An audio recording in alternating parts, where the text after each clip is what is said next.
right, welcome back. You know, a few months ago, we held a casting call down on River Street, and we were asking people what they did and did not like about food. You've been seeing them all season long on this show. We had young people, we had old people, we had men, we had women.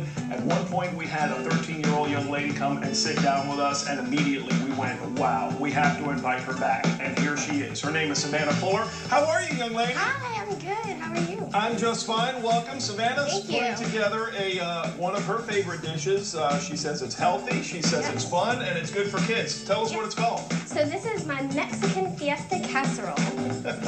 Sounds fun already. Yes. Okay, so what do we need to do to get started? So first thing you have to do is have your skillet on the stove heating over medium heat. It's smoking. Yes. So we're going to add 3 tablespoons of olive oil, just Right. right into the pan. Oh, yeah.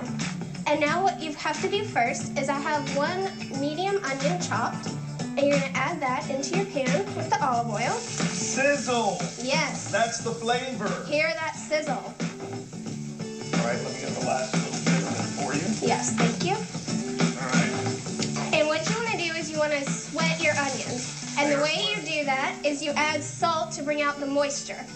So add about half a teaspoon of salt right into your pan. And now take your spoon and stir them around to make sure they do not burn, because you want them sweated, not burned. I've mentioned that many, many times. People turn it on and they end up frying their onions Yes. rather than just letting them get soft. You correct? do not want that. All right. Correct. And then this would take about 10-15 minutes depending on your stove. And just keep stirring them around until they're translucent. Translucent, that's a pretty big word for a 13-year-old. What that means just soft, right? Right. All right. Soft, and you can kind of see through them. All right. So tell us, Savannah, let me flip around to the other side here. When did you first realize you loved to cook? I've loved to cook for as long as I can remember. When I was like 2, before I could really see the countertop, and my mom would come home from the grocery store, I would ask, what do you have on the countertop? And she would tell me, and I always wanted to see it and feel it. Right. And then when I was about 5, I started having problems gaining weight. And one of the ways my mom found out to get me to eat better is if I helped cook the meal we were preparing. Right, so you put stuff in it that you like. Right. Yeah. Did you always put chocolate in it? No. No. A lot of kids would. I know. Those smell really good. Yes, I love onions. I love the smell of onions. Yeah. What we're going to do next is add the meat. And one thing I want to point out is I've pre-scored this meat, so that way when you put it in the pan, you don't have one big blob to try to break up. So Wow, put that fancy. right there. And There's about a pound of lean ground beef yes, in there, correct? yes, about a pound. And you can find this recipe right now on the website, Yes. eatingitlikeit.com. And you also have your own website, don't you? I do. What is it? SavannahFuller.com. And what do you have on there? Oh, a little bit of everything. My art, cooking videos, jewelry that I've made, just Very cool. everything. Very cool. So a pound of ground beef, we're going to need to Yes. let that get brown, correct? Right, you want to brown it. Right. And the smaller the pieces, the faster it'll cook. Okay, so these have been going for, what would you say, about 10 minutes? Yeah. All right. What's next? Now we're going to add tomato paste and about 2 tablespoons. And even though this doesn't look like the most appetizing thing, believe me, it adds the most delicious, rich, concentrated tomato flavor. Very good. So make sure you stir that in and it gets dispersed evenly. Dispersed evenly. It's very important. Yes, it is. After this, we're going to start adding in our salsa. And this is just 24 ounces of salsa. Okay. So you put that right in the pan. Wow. All right. Okay. And then You give it a disperse stir. that. Yes, you disperse that too. Now we're going to add our tomato sauce, and this is just 15 ounces of tomato sauce. So it's tomato paste, salsa, and tomato sauce. Yes. Okay. And then stir That that. looks yummy. Yes, it does. It's going to be yummy. And then next, we're going to add corn. And once again, just 15 ounces of frozen corn. You don't even have to thaw it beforehand. Just put it in there. The heat will thaw it out for you. Very good.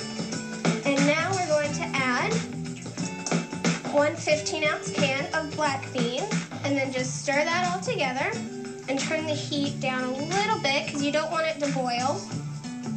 Now we're going to add 1 bag of frozen rice, and this is just frozen rice from the freezer section, and it's brown rice. So that's a little more healthy. Yes, it is.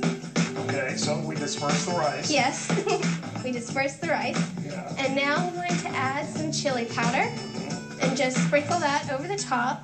Can't have a Mexican-style dish without chili powder. That's right. I'm going to take my spoon and just grab 1 bowl, and then scoop it in. You want me to hold it for you while you scoop? Please. All right.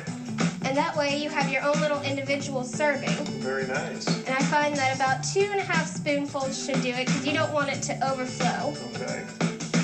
There we go. That was wonderful. Yes. Just like that. You call that perfect, kind of halfway? Yes, I do. All right. Right there. So let's do that 3 more times. Yes, 3 more times. And this is a great dish for kids because you can put the vegetables in there. Sneak it in on them, right? Sneak it in on them. They'll never even know. You can even put liver in there. That's right. All right. This next one? Yes. Do you eat liver? No, I do not. Oh! We found the chink in the armor. But she does eat caviar, don't you? Yes, I do eat caviar. Wow. Now we're going to cover them with tin foil. And what's the purpose of covering them with foil? That way they don't brown too much. Gosh, it doesn't dry out, maybe? Right. Cooks. Just to keep all the steam and the moisture in. All right. Keep them delicious. How often do you make this? Once a week, actually. Yeah? Because it's very easy. Just throw it all in the pan, bake it in the oven, and you're good to go. Wow. And we have our oven set at 350 degrees. All right. And we're just going to put them in there for 20 minutes. But through the magic of television, Yes. we're going to show you that we've had some going already. Let me get these out. Yes. All right, so these are smoking hot. They came Yes. out of the oven. Now what? Now we're going to uncover them and put cheese on top. All right, let's move these over here to the middle a little bit.